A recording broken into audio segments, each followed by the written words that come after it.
یہ آپ اسکروٹنگ کیسے کریں گے؟ اس سے بڑی بات مجھے یہ بتائیں کہ عظمت صحابہ بڑی چیز ہے یا عظمت محمد رسول اللہ صلی اللہ علیہ وآلہ وسلم؟ تو بریلوی یہی تو رونا رو رہے ہیں. وہ کہہ رہے ہیں جی قرآن میں تھوڑی آیات ہیں. آپ پھر مڑ مڑ کے پڑھتے ہیں قل انما انا بشر مثلکم. اس میں تو نبی علیہ السلام کی تنقیص ہو رہی ہے.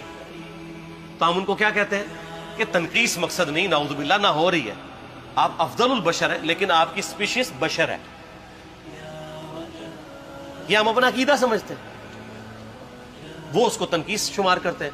تو پھر اس وقت آپ بھی بریلویوں کی بات مان کے تو یہ آیات پڑھنا چھوڑ دیا کریں. آپ کہتے ہیں نہیں آیات ہے کیوں نہ بیان کریں. تو ہم بھی کہتے ہیں احادیث ہے کیوں نہ بیان کریں کہ صحیح بخاری میں حدیث ہے 2812 عمار کو ایک باغی جماعت قتل کرے گی، وہ جماعت دوزخ کی طرف بلا رہی ہوگی اور عمار ان کو اللہ اور جنت کی طرف بلا رہا ہوگا. اب اس کے نرغے میں جو آتا ہے وہ آئے، میں اپنے نبی سے ٹکر لے لوں. آپ لوگوں کے منہ کا خیال رکھتے ہوئے کہ میں نبی علیہ السلام کو کہوں کہ آپ نے کیوں ایسی بات کر دی کہ مولا علی کے مخالفین کو آپ نے دوزخ کی طرف بلانے والی جماعت کہہ دیا. تو لیں آپ ٹکر، جائیں سیدھا دوزخ میں. اور تھوڑی جرت کریں، آپ یہ کہا کریں کہ اے اللہ، اپنے لیے کہا کریں کہ اللہ تعالیٰ آپ کا حشر یزید اور یزید کے آباء و اجداد کے ساتھ کرے اور اس کی اولاد کے ساتھ. ہم کہتے ہیں کہ اللہ تعالیٰ ہمارا حشر جو ہے وہ مولا حسن حسین، مولا علی علیہ السلام اجمعین اور اہل بیت کے ساتھ کرے. آمین. اور آپ میں تو اتنی جرت نہیں آپ یہ بات بھی کر سکیں، کیونکہ ان کو پتہ ہے. تو نبی علیہ السلام کی احادیث کو بیان کرنے کو یہ سمجھتے ہیں کہ جی اس سے مصیبت کھڑی ہو جائے گی، تو اپنے آپ کو منکرین حدیث ڈکلیئر کریں. پھر حجیت حدیث کا مقدمہ ڈسکس ہوگا، پھر کربلا نہیں ڈسکس ہوگی. اور یہ ٹی وی پہ بھی آ کے مولوی بیٹھے ہوتے ہیں، سنیوں کے بھی شیعوں کے بھی، مڑ مڑ کے جی وہ یزید نے یہ کر دیا. وہ یزید نے کیا کیا ہے یار؟ وہ تو سسٹم کا نمائندہ بن کے آیا جو پیچھے سے خراب تھا. یزید کو لے کے بیٹھے ہیں، یزید یزید یزید یزید. بھائی پیچھے سے معاملہ خراب ہوا. اگر نہیں یقین آتا تو یہ بخاری مسلم کی میں نے آلموسٹ 200 سے زیادہ احادیث مین اسٹریم کی کتابوں سے اکثر بخاری مسلم جمع کیے، پڑھے. اور سر میں نے تو ان کو چیلنج دیا ہے یہ حدیثیں پڑھ کے نا اپنے ممبروں سے صرف ان حدیثوں کی تشریح اپنی پبلک کے سامنے کر دیں. نہیں کر سکتے. تو وہ لعنت کے مستحق تو ہو رہے ہیں حق چھپا کے، اور قیامت دن کے منہ پہ لگام ڈالیے. اور پھر مڑ مڑ کے کہتے ہیں نہیں جی وہ کچھ چیزیں خاص ہوتی ہیں وہ عوام الناس کے سامنے نہیں کرنی چاہیے. وہ صحابہ کرام بھی بعض اوقات ایسی باتیں پبلکلی نہیں کرتے تھے. میں نے اس کے اوپر بڑا ایک میرا کلپ ہے یوٹیوب پہ، مولا علی سے متعلق 5 جھوٹ. تو میں نے کافی ساری چیزیں اس میں ڈسکس کی ہیں. لیکن میں یہ کہتا ہوں کہ اللہ کے بندو، جو چیزیں نبی علیہ السلام نے منع کی ہیں بیان کرنے سے وہ تو ہم ڈسکس کر بھی نہیں رہے. میں نے آج تک آپ کو منافقین کے نام بتائے؟ آپ نے حذیفہ ابن یمان کو بتائے تھے نا آپ صلی اللہ علیہ وسلم نے، صحیح بخاری میں آتا ہے. تو میں نے آپ کو بتائے، آپ رازدار رسول تھے، وہ ختم ہوگی بات. میں نے کبھی ڈسکس کی ہے؟ اگرچہ میں نے صحیح مسلم کی حدیث 7035 نمبر ڈسکس کی ہے کہ نبی علیہ السلام نے فرمایا میرے صحابہ میں 12 منافق ہیں، وہ کبھی بھی جنت میں داخل نہیں ہوں گے یہاں تک کہ سوئی کی ناکے سے اونٹ نہ گزر جائے. اور ان میں سے 8 ایسے ہیں جس کی کمر پہ دوبیلا پھوڑا نکلے گا. میں نے آج تک آپ کو بتایا کہ کس کس کی کمر پہ دوبیلا پھوڑا نکلا اور اس کی موت اسی پھوڑے میں ہوئی ہے؟ بتایا؟ تو میں تو وہ چیزیں ڈسکس بھی نہیں کر رہا. میں وہ چیزیں ڈسکس کر رہا ہوں جو نبی علیہ السلام نے علامات النبوہ میں بتائی ہیں. یہ امام بخاری حدیث نبوت کی دلیل کے چیپٹر میں لے کے آئے ہیں. اور امام بہقی نے 3500 احادیث پر مشتمل ایک کتاب لکھی ہے دلائل النبوہ، کہ ہم نبی صلی اللہ علیہ وسلم کو نبی کیوں مانتے ہیں، اس کے اوپر. اور اس میں یہ ساری حدیثیں عمار بن یاسر کے قتل والی لے کے آئے ہیں بتانے کے لیے کہ دیکھیں ہمارے نبی علیہ السلام کی نبوت کی دلیل ہے کہ آپ نے اپنی وفات کے آلموسٹ 30 سال کے بعد ہونے والے واقعے کو پہلے ہی بتا دیا. یہ حدیثیں چھپانے والی نہیں، بیان کرنے والی ہیں. علامات النبوہ کی حدیثیں آپ کہتے ہیں چھپائیں. اگر کوئی حدیث دنیا میں نہیں چھپائی جا سکتی نا تو علامات النبوہ والی حدیث ہے، کیونکہ وہ تو نبی صلی اللہ علیہ وسلم کی نبوت کو جسٹیفائی کرتی ہے. ورنہ میرا ایک معصومانہ سوال ہے کہ نبی صلی اللہ علیہ وسلم نے یہ باتیں کر کے ان کے زوم میں نعوذ باللہ امت کو مصیبت میں ڈال دیا. آپ نے خود ہی فرمایا کہ یہ ہوگا. کیوں فرمایا آپ نے؟ میں تو بیان کر کے مجرم ہوں. تو جس نے مجھے خبر دی ہے ان کے بارے میں آپ کا کیا خیال ہے؟ یہ مسند احمد کی حدیث یہ میں نے گھر بیٹھ کے بنائی ہے کہ میری بیوی کا کیا حال ہوگا جس پہ خوف کے کتے بھونکیں گے. تو سیدہ عائشہ سے مجھ سے زیادہ نبی الاسلام کو محبت تھی، لیکن آپ اللہ کے پیغمبر تھے. آپ نے اپنے گھر کی خبر بھی نہیں چھپائی، بتا دی کہ یہ ہوگا. اور اس سے بڑھ کے آپ صحیح بخاری میں دیکھیں عمار ابن یاسر کا خطبہ ہے.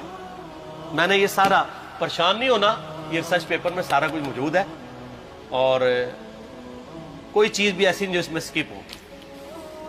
صحیح بخاری میں خطبہ ہے کہ عمار ابن یاسر کو مولا علی نے بھیجا کوفے میں. کوفے والے نیوٹرل ہو گئے تھے کیونکہ بصرہ سے سیدہ عائشہ آ رہی تھیں اور وہاں پہ انہوں نے کہا نہ ہم سیدہ عائشہ کا ساتھ دیں گے نہ مولا علی کا دیں گے. تو عمار ابن یاسر کو تیار کرنے کے لیے، یعنی وہاں کے جو عوام تھی اس قتال کے لیے، مولا علی نے بھیجا. تو سیدنا عمار ابن یاسر نے وہاں پہ کوفے کے ممبر پہ خطبہ دیا. بخاری کے الفاظ ہیں، اوپر والی سیڑھی پہ عمار ابن یاسر نے حسن ابن علی کو بٹھایا. حالانکہ حسن ابن علی سے 4 گنا بڑی عمر تھی عمار ابن یاسر کی، 90 پلس ہو چکے ہوئے تھے. 3-4 گنا ان کی عمر تھی، لیکن اہل بیت کا احترام کیا. خود نچلی سیڑھی پہ بیٹھے. بخاری کے الفاظ ہیں کہ اے لوگو، اللہ نے تمہیں آزمایا ہے. ایک طرف دنیا اور آخرت میں تمہارے نبی کی بیوی ہے سیدہ عائشہ، دنیا اور آخرت میں، یعنی عزت اپنی جگہ قائم. یہاں لوگ سمجھتے ہیں کسی کی غلطی آ گئی تو پتہ نہیں کیا ہو گیا. وہ یار اس کا مرتبہ اپنی جگہ ہے، غلطی اپنی جگہ ہے، پیغمبر نہیں ہے وہ. اور دوسری طرف علی ابن ابی طالب ہے. اللہ اب دیکھے گا تم عائشہ کی اطاعت کرتے ہو یا اللہ کی. علی کی نہیں، اللہ کی. کیوں؟ یا ایھا الذین آمنوا اطیعوا اللہ واطیعوا الرسول واولی الامر منکم. ان کا اولو الامر مولا علی ہیں، ان کی اطاعت واجب ہے. یہ اللہ نے آزمایا ہے کہ اللہ کی اطاعت کرتے ہو یا عائشہ کی. اور آپ حیران ہوں گے، یہ حدیث امام بخاری حضرت عائشہ کی فضیلت والے چیپٹر میں لے کے آئے ہیں. اگر امام بخاری مشورہ کر لیتے نا ناسبیوں سے تو انہوں نے کہا تھا سر آخری صحیح رکھو، پچھلا رہن دو. بلکہ پچھلے والا رکھو، آخری والا رہن دو. کہ عائشہ دنیا اور آخرت میں، وہ حدیث گھڑنے کا میں آپ کو طریقہ بتاتا ہوں، کاٹ چھانٹ کرنے کا. وہ آدھی حدیثیں لکھتے ہیں نا، آدھی حدیثیں ایسے لکھتے ہیں امام بخاری کہ سیدہ عمار ابن یاسر نے خطبے کے دوران فرمایا کہ سیدہ عائشہ دنیا اور آخرت میں تمہارے نبی کی بیوی ہے، بس. لیکن امام بخاری نے پوری حدیث لی ہے، آگے وہ بھی ڈالا ہے کہ اللہ آزما رہا ہے کہ عائشہ کی اطاعت کرتے ہو یا اللہ کی، جیسے آپ کے علماء کر رہے ہیں. صحیح مسلم کی حدیث 6488 آدھی بیان کرتے ہیں سارے مولوی، بریلوی، دیوبندی، اہل حدیث سب.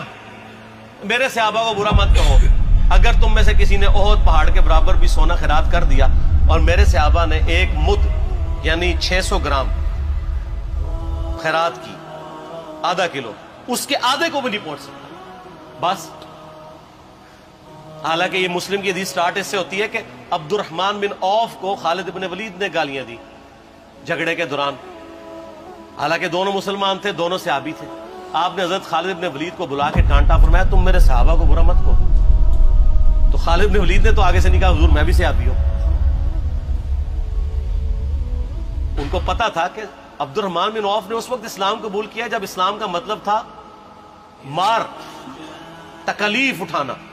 اور خالد بن ولید نے گولڈن پیریڈ میں صلح حدیبیہ کے بعد اسلام قبول کیا. میں اب تم لوگ یہ کر رہے ہو، تم لوگ اگر احد پہاڑ کے برابر بھی سونا خیرات کر دو، یعنی صلح حدیبیہ کے بعد والے لوگ میرے ان کے برابر نہیں ہو سکتے.